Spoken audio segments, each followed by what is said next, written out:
আসসালামু আলাইকুম বন্ধুরা, আশা করি আপনারা সকলেই ভালো আছেন। আজকে আমি আপনাদেরকে একটি আশ্চর্যকর ঘটনা বলবো। ভিডিওটি না টেনে শেষ পর্যন্ত দেখতে থাকুন ঘটনা সম্পর্কে পুরোপুরি জানার জন্য। আব্দুল্লাহ বিন মোহাম্মদ একজন অত্যন্ত মর্যাদাপূর্ণ আল্লাহভীরু নেক আল্লাহর ওলি ছিলেন। তিনি 1 বছর হজ করতেন, পরের বছর জিহাদ করতেন এবং তৃতীয় বছর বাণিজ্য করতেন, এবং এ বাণিজ্য করার ফলে তার যে মুনাফা উপার্জিত হতো তা সে তার ভক্ত এবং অন্য হতদরিদ্র লোকদের মাঝে বন্টন করে দিতেন। এবছর তার হজ করার নিয়ত ছিল। সে তার লোকজনের কাছ থেকে বিদায় নিয়ে হজ পালনের উদ্দেশ্যে মক্কা গিয়ে পৌঁছলেন।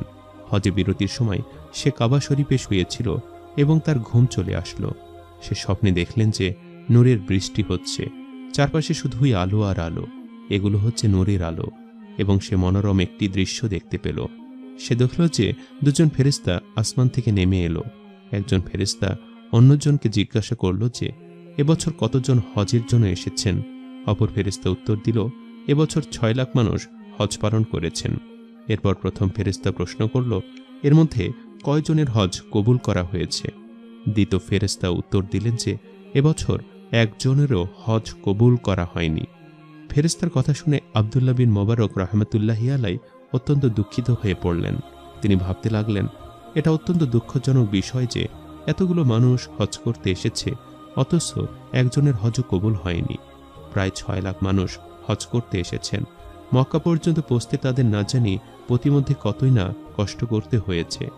এত মানুষের এত কষ্ট, ইচ্ছা সবকিছু বিফলে গেল, কারোর হজই কবুল হলো না।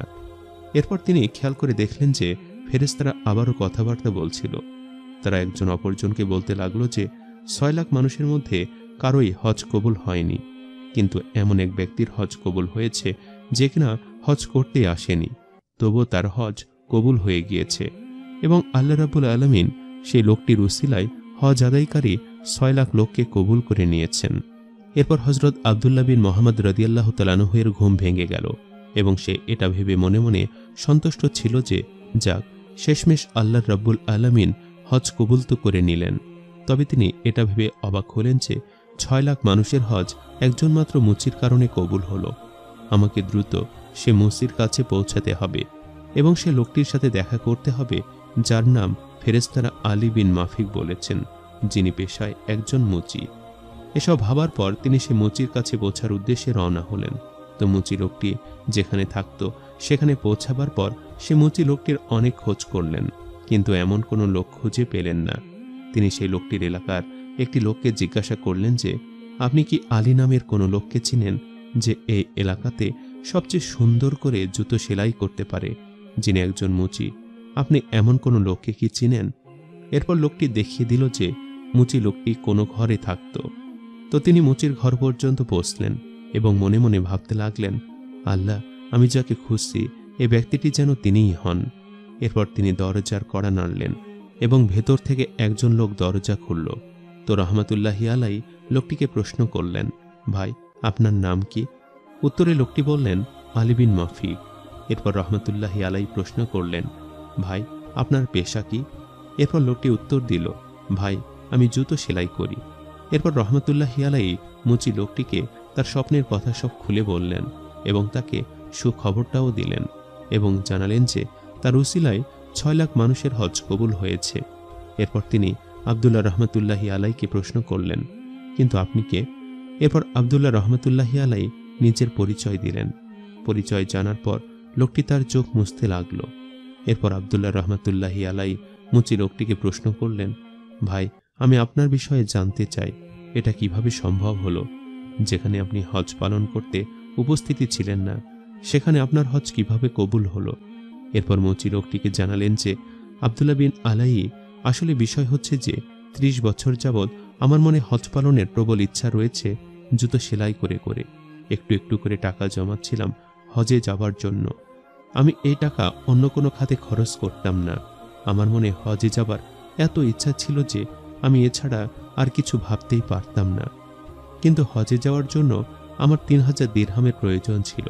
আমার কাছে 3000 দিরহামের চেয়ে কম টাকা জমেছিল, কিন্তু আমার প্রবল মনোবাঞ্ছনা ছিল যে আমি হজ পালন করবই। তাই আমি দিনরাত পরিশ্রম করতাম এবং একটু একটু করে টাকা জমা করতাম। আপনি বিশ্বাস করবেন না যে 10 বছর যাবৎ আমি টাকা জমা করছি এবং প্রায় 3000 দিরহাম হয়ে গিয়েছিল। তো 3000 দিরহাম হয়ে যাওয়ার পরে এবছর আমি হজ পালন করব এই নিয়ত করে রেখেছিলাম। আমার স্ত্রীর সন্তান জন্মদানের সময় হয়ে গিয়েছিল। তো আমি ভেবেছিলাম আমার স্ত্রী সন্তান জন্মদানের পরেই আমি হজ পালন করতে যাব। তো আমার বাচ্চার জন্মানোর কিছুদিন আগে আমি হজ পালনের পুরোপুরি প্রস্তুতি নিয়ে ফেলেছিলাম। এমন সময় আমার স্ত্রী একটি আজব অনুরোধ করে বসলো আমাকে। সে বলল যে পাশের বাড়ি থেকে গোস্ত রান্না করা ঘ্রাণ পাওয়া যাচ্ছে। এই ঘ্রাণ পাওয়ার পর আমার গোস্ত খাওয়ার জন্য মন ছটফট করছে। এমন কি করা যায়? আপনি কি প্রতিবেশীর বাড়িতে গিয়ে সেখান থেকে আমার জন্য কয়েক টুকরো গোস্ত নিয়ে আসতে পারবেন? আমি তাদেরকে চিনি, তারা অত্যন্ত ভালো মানুষ, আপনাকে না করবে না।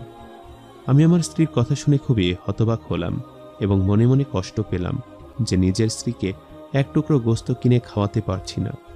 আমি বাধ্য হয়ে আমার প্রতিবেশীর বাড়িতে গেলাম এবং তাকে বললাম, আপনার বাড়ি থেকে গোস্তের ঘ্রাণ আমার বাড়ি পর্যন্ত আসছে এবং সে ঘ্রাণ পেয়ে আমার স্ত্রীর অনেক গোস্ত খেতে ইচ্ছে করছে এবং সে গর্ভবতী, কিছুদিন পরে বাচ্চার জন্মদান করবেন। কিন্তু তার প্রতিবেশী তাকে সরাসরি না করে দিল যে এ গোস্ত তিনি তাকে দিতে পারবেন না।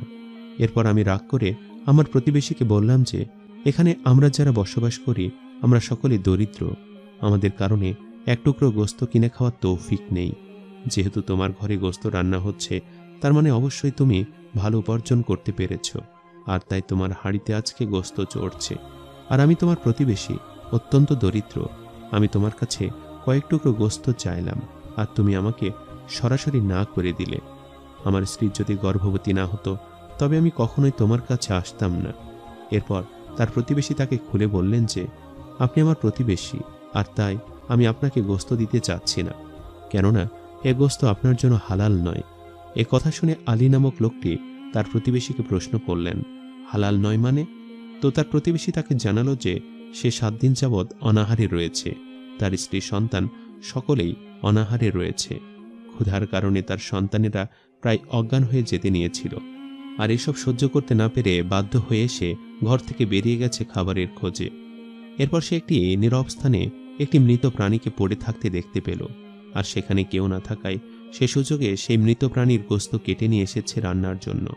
সে বলল, গোস্ত কাটার সময় আমার চোখ থেকে পানি ঝরছিল, যে বাধ্য হয়ে জীবন রক্ষার্থে আমার পরিবার সহ আমাকে মৃত প্রাণীর গোস্ত খেতে হবে। কিন্তু আমার কিছু করার ছিল না, কেননা ক্ষুধার কাছে সব হারামই হালাল, আর সে গোস্ত এখন আপনি দেখছেন যে আমার চুলায় রান্না হচ্ছে। আমি তো ক্ষুধার যন্ত্রণা সহ্য করতে না পেরে জীবন রক্ষার্থে এগুলো ভক্ষণ করব, কিন্তু আপনি আমার প্রতিবেশী, আপনার জন্য এ গোস্ত হারাম, তাই আমি আপনাকে এ বস্তু দিতে পারবো না। তার এই সমস্ত কথা শুনে আমি মাটিতে পড়ে গেলাম এবং নিজেকে নিজে প্রশ্ন করতে লাগলাম, তোর কাছে 3000 দিরহাম থাকা সত্ত্বেও তোর প্রতিবেশী 7 দিন যাবৎ না খেয়ে রয়েছে, তার সন্তানেরা না খেয়ে অজ্ঞান প্রায়, তুই কতটা দুর্ভাগা যে তাদের একটু খবর নিসনি।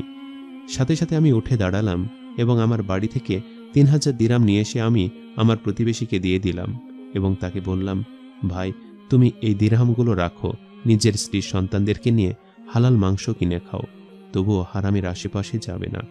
এরপর আমার প্রতিবেশী বলল যে ভাই আমি তোমার এই টাকা নিতে পারবো না, কেননা আমি নিজে দেখেছি তুমি কত কষ্ট করে একটু একটু করে হজ করার জন্য এই টাকা জমিয়েছ। এরপর আমি তাকে বললাম, ভাই আমার সবচেয়ে বড় হজই হচ্ছে এটা, হজ তো আমি পরের বছর করেও নিতে পারি যদি আল্লাহ রাব্বুল আলামিন রহমত করেন, কিন্তু তোমার জন্য কিছু করতে না পারলে আল্লাহ আমাকে কখনো ক্ষমা করবেন না। এসব শুনে আব্দুল হাকিম রহমতুল্লাহি আলাই কাঁদতে লাগলেন এবং বললেন, ভাই ফেরেশতারা আমাকে স্বপ্নে ঠিকই বলেছিল তুমি সেই ব্যক্তি যে কিনা নিজে হজ পালন না করে নিজের অনাহারে থাকা প্রতিবেশীকে নিজের বছরের পর বছর জমিয়ে রাখা সব টাকা দিয়ে দিয়েছিলে।